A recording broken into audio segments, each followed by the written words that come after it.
Ada 3 kali yang dalam terjemahan ini diperlihatkan sesuatu yang lain. Pertama, peliharalah anak-anak dombaku.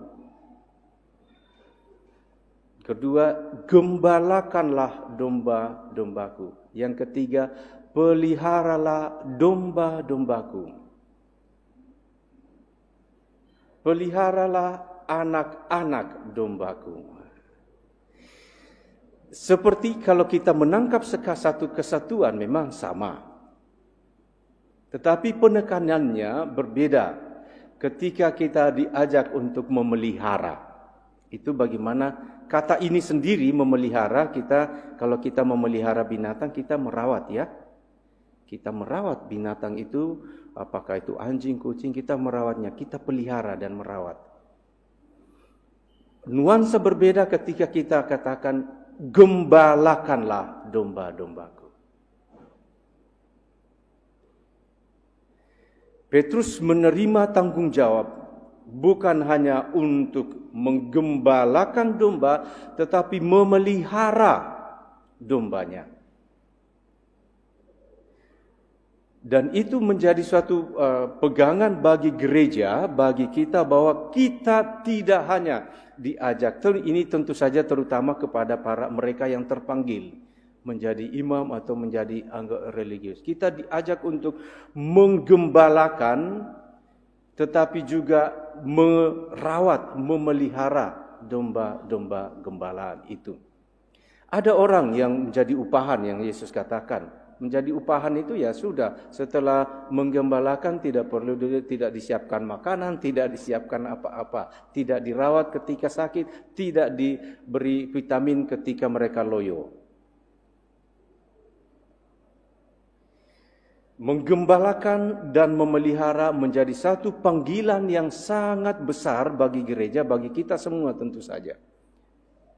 Kita diajak untuk bukan hanya menggembalakan tetapi memelihara, dan konteks ini bagi kita menjadi jelas. Menjadi ajakan bagi kita. Kita tidak semua diajak untuk menggembalakan. Kalau semua menjadi penggembala di sini wah susah. Siapa yang mau digembalakan? Tetapi kita semua bisa mengambil bagian dari amanat Yesus ini ketika kita diajak untuk memelihara domba-domba. Dan memelihara itu bukan hanya memelihara sesuatu, tetapi memelihara diri. Kalau untuk memelihara diri, gambarannya untuk ibu-ibu itu lebih gampang. Bagaimana merawat supaya tetap cantik. Tetapi kalau kita supaya merawat iman kita supaya tetap cantik, ini yang harus kita pelajari. Dan caranya Bapak Ibu merawat iman agar tetap cantik adalah, bagaimana caranya? Masuk dalam metode yang dibuat oleh orang-orang atau yang diajarkan oleh gereja dalam yang disebut MBA. Apa itu MBA? Mari membaca kitab suci. Dan orang yang tamat dari MBA mendapat gelar apa?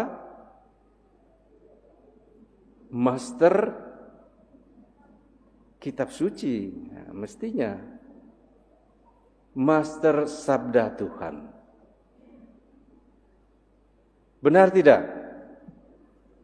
Bagaimana memelihara, merawat kehadiran Kristus dalam hidup kita, merawat iman kita.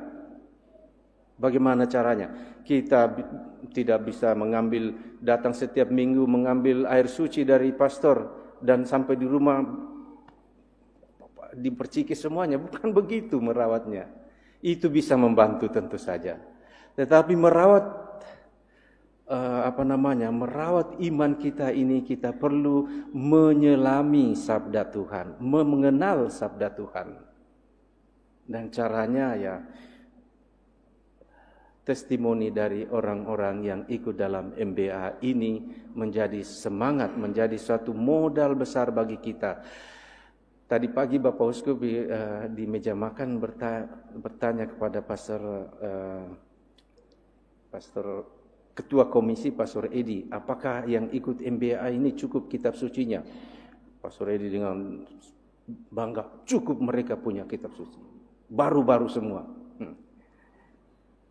Lalu kalau umat banyak juga yang tertarik, Bapak Uskup yang kata, banyak yang tertarik mencari kitab suci, tapi semuanya ketika diberi disimpan baik-baik, semua tetap baru itu kitab sucinya.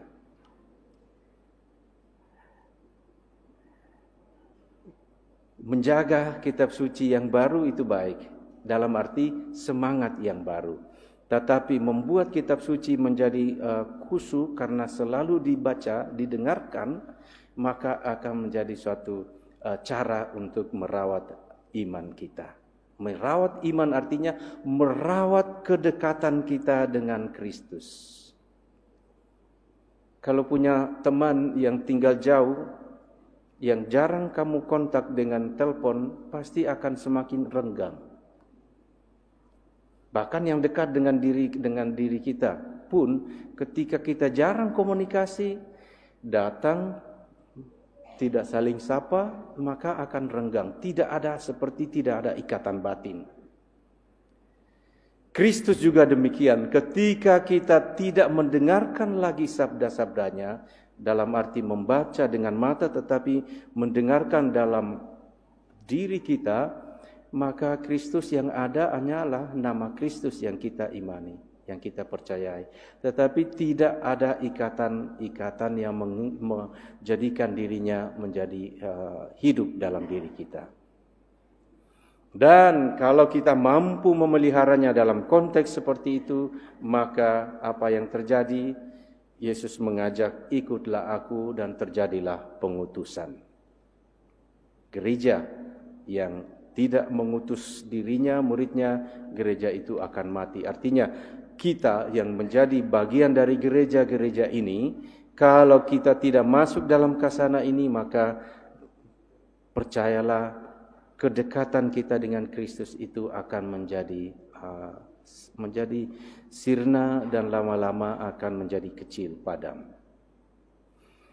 Demikian Bapak Ibu, amanat dari kitab suci yang kita dengarkan hari ini menjadi pegangan bagi kita sehingga kita semakin bersemangat melompat keluar dari perahu, mencelupkan diri dan menemui Kristus.